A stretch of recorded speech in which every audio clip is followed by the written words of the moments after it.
It's amazing to me how an event like the Combine has grown. You think about it. Saturday night, we're all up tweeting and talking about 40 times and how these athletes have helped themselves. We're talking about guys, unfortunately, like Tej Johnson, who may have hurt himself.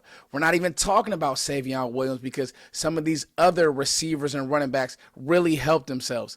And by the way, when you talk about these running backs, look at all of these 4.4, sub 4.4 40s. Don't even get me started on the RAS scores of these guys, the relative athletic scores, and what it does is compiles basically your relative testing, your 40, your 3-cone shuttle, your 10-yard split, and it gives you a grade. Then you talk about the receivers. I mean, the receivers basically did the same thing as the running backs. This is actually shaping up to be a sneaky good receiver class. I think that people will tell you last year's class is better, and possibly, but some of these receivers really went out here and showed out. Guys, I'm here to tell you there are 5 athletes that went out, tested today, did their thing, and all they did was raise their stock. Let's talk about it. This was one of the best combine experiences. Just sitting here watching. You say, okay, does their tape match? Yes, it does. Could you imagine this guy in a Cowboy uniform? Yes, I could. Let's talk about these day 3 winners and these day 3 risers.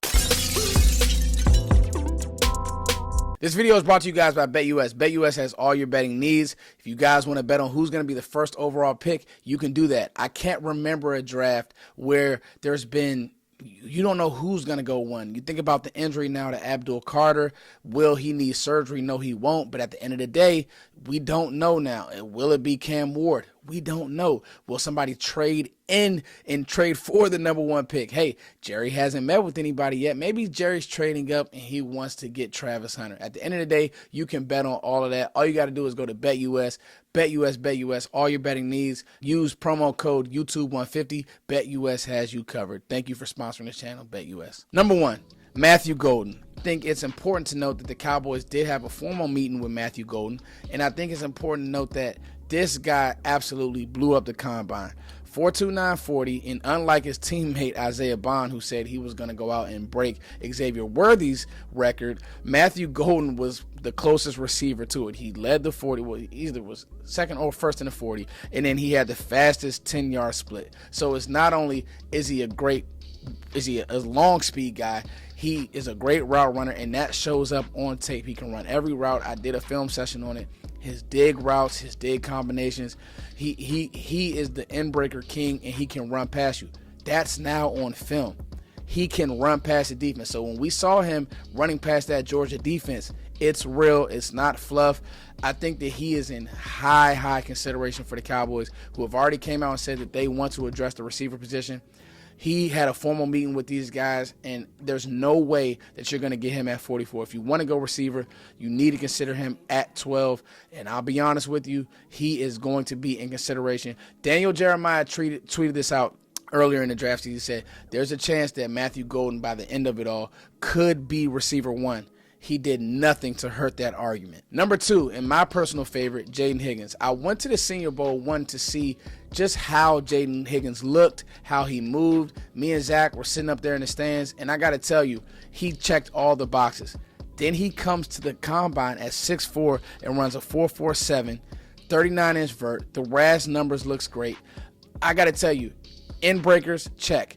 Can he run past you all the time? No, but he has a great double move, and maybe this is some of that explosion that we've seen on film when he does use his double move. Jaden Higgins, he will be a great option in the second round. I don't think he gets into the first round because he's not special on film, but I got to tell you, in the second round, I will really consider drafting Jaden Higgins. Number 3, and I would say the most polarizing one, or at least in my Twitter DMs and mentions and how people feel, would be Omarion Hampton. With what he did today, okay, a 9.93 RAS score overall, 4.47, 5'11", 38-inch vert, 221 pounds, you will not get Omarion Hampton at 44. All we've heard this offseason, this staff say, physical, violence, fast. Omarion Hampton is physical, he's violent, is he fast? Mel Kiper just made waves by giving the Cowboys Omarion Hampton at 12 because Ashton Jeanty went off the board early to Las Vegas. Las Vegas, Pete Carroll, good old line, run the ball. maybe have a young quarterback, help your young quarterback with Ashton Jeanty. It makes sense. I'm just going to tell you guys, there's no way that after what Omarion Hampton did today that you will get him in the second round. Would you all consider him at 12? What he did today, the way he ran, the way he looks like a pro already. There's no weight room needed for Hampton. He's ready to go right now. You would have to consider him in the first round. Number 4, and this is a surprising one, DJ Giddens. I thought all the running backs really, like the guys at the top really did their thing. I mean, Damian Martinez, I'm working on a piece for him. I like him, a third-round option, really, really physical. Like I just said about Omarion Hampton, he fits what the Cowboys are looking for. The Cowboys have a specific type of player, a specific type of play style that they want to play with this year. Just listen, read behind the lines. But I got to tell you, DJ Giddens, being able to run some of this scheme already, being locked in with Connor Riley at Kansas State, it makes sense. I did not see this speed on film. I got to look at myself and say, Foots, remove your pride. DJ Giddens can play. And he went out, he moved well, he jumped well. The RAS score looks good. The only thing is, you know, he's 212. You would like him to be at 6'2". You would like him to be a little bit thicker. But I'll be honest with you. He moves well and he has good vision. Then you put that 40 on tape, 4.43, sign me up. I think you could possibly get him in the fourth round, but it would be really, really tough. And number 5, this one didn't have any stats or, you know, numbers to it, or maybe they were tracking the throws at the combine and they could see the velocity of it. But I just like the way that Riley Leonard looked throwing the ball.